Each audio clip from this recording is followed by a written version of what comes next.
Thanks for tuning in and welcome back to the shop. If you're new here, this is our 2013 Mitsubishi Fuso FG. That's a four-wheel drive turbo diesel cab-over medium-duty truck.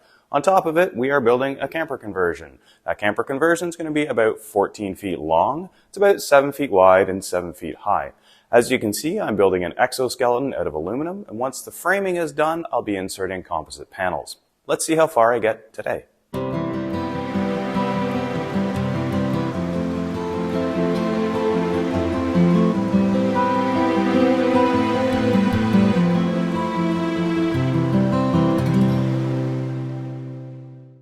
In previous videos, I've framed up and installed the walls. Today I'm going to start by trying to get the back end of this square and welding the top piece in place.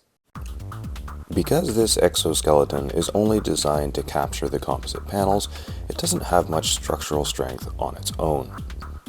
Once the panels are attached, it will become very stiff and also provide additional area for the adhesive that holds the panels together, as well as adding some protection and waterproofing for the corners and joints. The exoskeleton will remain somewhat flexible until all of the panels are bonded in, but the more square and true it is to start with, the easier it will be to install the panels. Well, as you can see, it's not quite square, but the nice thing with the ratchet straps on there is if I tighten the side that's a little bit too long, it should get shorter, and if I don't do anything to the side that's a little bit short, it should get longer. I was out by about an inch off a square on the whole thing, so really I only want to pull this way about half an inch. So it's not a whole lot of movement here.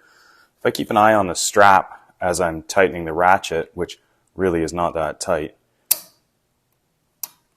Oh, problem with it not being too tight is it doesn't ratchet in, but that was 2 clicks on the ratchet. I'll take another measurement and see where things are. I'm sure we've all played the game of tape measure fishing tape. How far out can you get it to go? I don't think I can do it all from one side without it popping in the middle. Let's see if I can get a quick shot. Oh, I did it.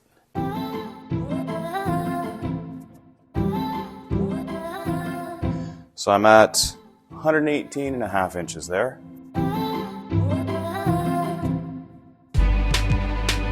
119.5. So I still need to come this way. Now, what I may be able to do is actually pull it while I have my tape on here. See what it looks like from afar. A little hard to tell.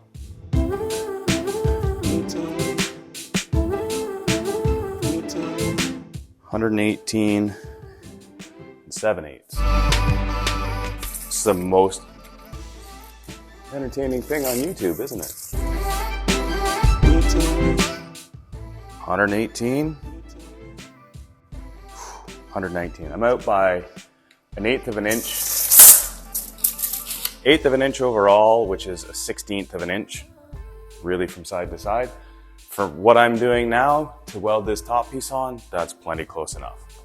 Now the next couple things that I'm going to have to work on are probably going to be the most challenging of a lot of the welding on this build, because I have to go up the ladder and do a couple of tacks. And then to make things more difficult, because I'm going to be up on the ladder, I won't be able to use a foot pedal, which means I'm using the thumb switch, which means I have no temperature control, and I'm doing a vertical up weld. And then the other side I'm going to have to weld from the ladder, but inside the truck, and there's not a lot of overlap of space there. Wish me luck.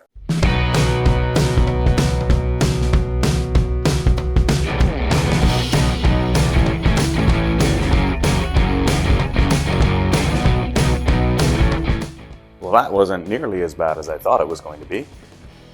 Let's see if we can get a reasonable repeat on this side.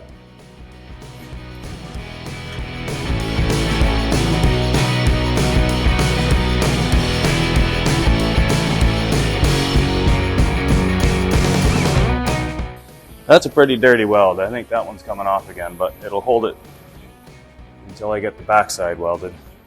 Now that I've got the outsides of the 2 corners welded, I've got to grind off any of the heat rise on the inside, grind in a little notch to let the weld sit into, and then weld the inside.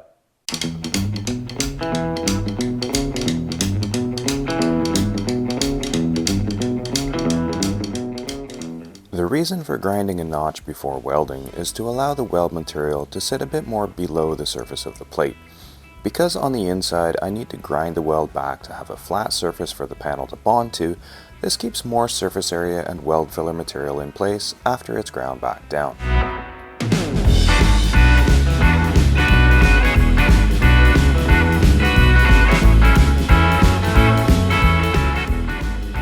Now you may be wondering why I've got two different heights here. The side and the corner are at one height, and then it drops down to go across the back. That'll come into play later, and this won't be left quite like this, but for now I've got the rear plate welded to the corner plate on both sides, so it's time to move to the front.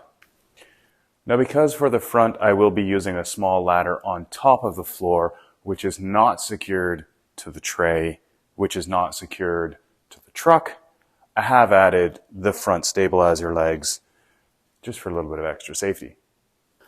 Well, as I did with the back end, step one is going to be clamping this piece in place. Front end is going to be a little bit easier because I can reach it.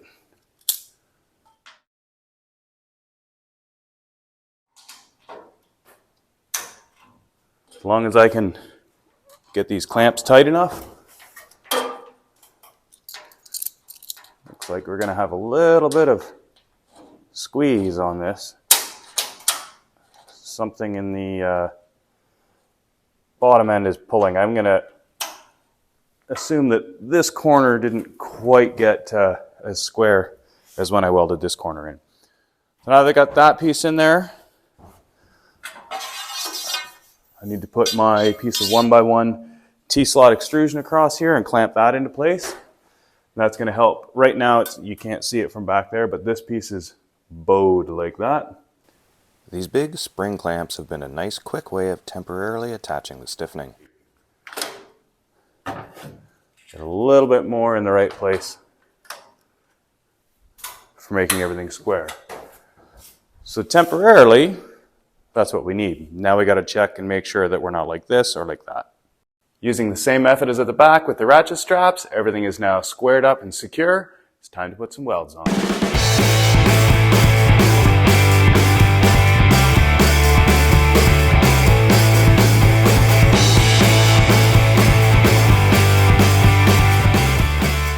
If you've ever wondered why sometimes I get very little done in some videos and more in others, I'll give you a little telltale.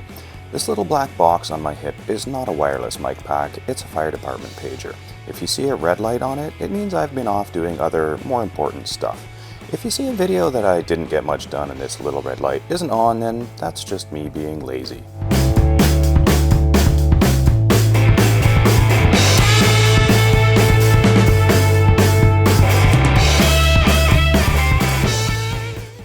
You know, sometimes it's just nice to have a different perspective. So no, the truck didn't get shorter and I didn't get taller. I'm just standing on a ladder to give you a different perspective.